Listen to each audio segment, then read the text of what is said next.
هي طبعا بتحمي وبتسند النرجسي وبتوفر الامان للنرجسي، وفي نفس الوقت مفهمينه ان كل المجتمع اللي بره ده ضدك. فبالتالي النرجسي شاف نفسه مكروه ومرفوض بدون سبب، فبالتالي النرجسي بيكره وبيرفض المجتمع اللي بره اللي هو خارج الأسرة النرجسية برضه بدون سبب. فبالتالي النرجسي مستحيل انه ينصاع لاي قوانين، لان النرجسي اترفض، فبالتالي بيرفض اي حاجة موجهة ليه.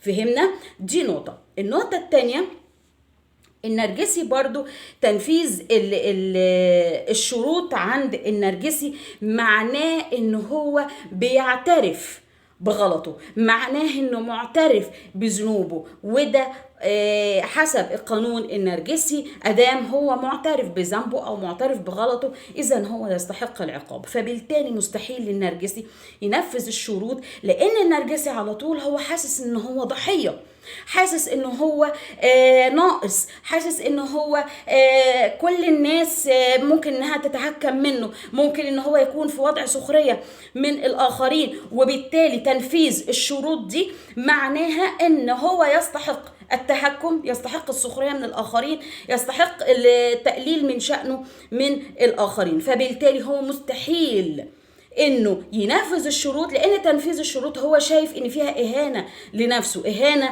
لشخصيته.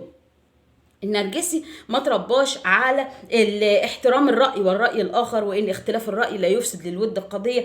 الأمور دي والمفاهيم دي اللي كلنا اتربينا عليها، الناس الطبيعية كلها اتربت عليها، واحترام حقوق الآخر ووضع حدود وكل ده النرجسي ما ترباش عليه. فبالتالي النرجسي هو شخص حاسس انه مرفوض، وبالتالي هو بيرفض اي قوانين بما فيها بقى قوانين الدينية، قوانين الاجتماعية، قوانين اماكن محددة، وليكن مثلا دخل مثلا سينما، دخل مسرح، دخل نادي، دخل اي مطار، دخل اي مكان، فهو دايما يقول لك الجملة الشهيرة لكل النرجسيين: هات لي المدير اللي هنا. على طول مستحيل انه ينصاع لقوانين المكان اللي هو دخل فيه.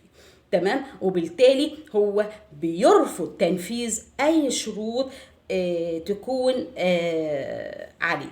خلاص، يا رب الفيديو يكون عجبكم، يا رب اكون قدرت اشرح النقاط السابق ذكرها. استودعكم الله الذي لا تضيع ودائعه، والسلام عليكم ورحمة الله وبركاته.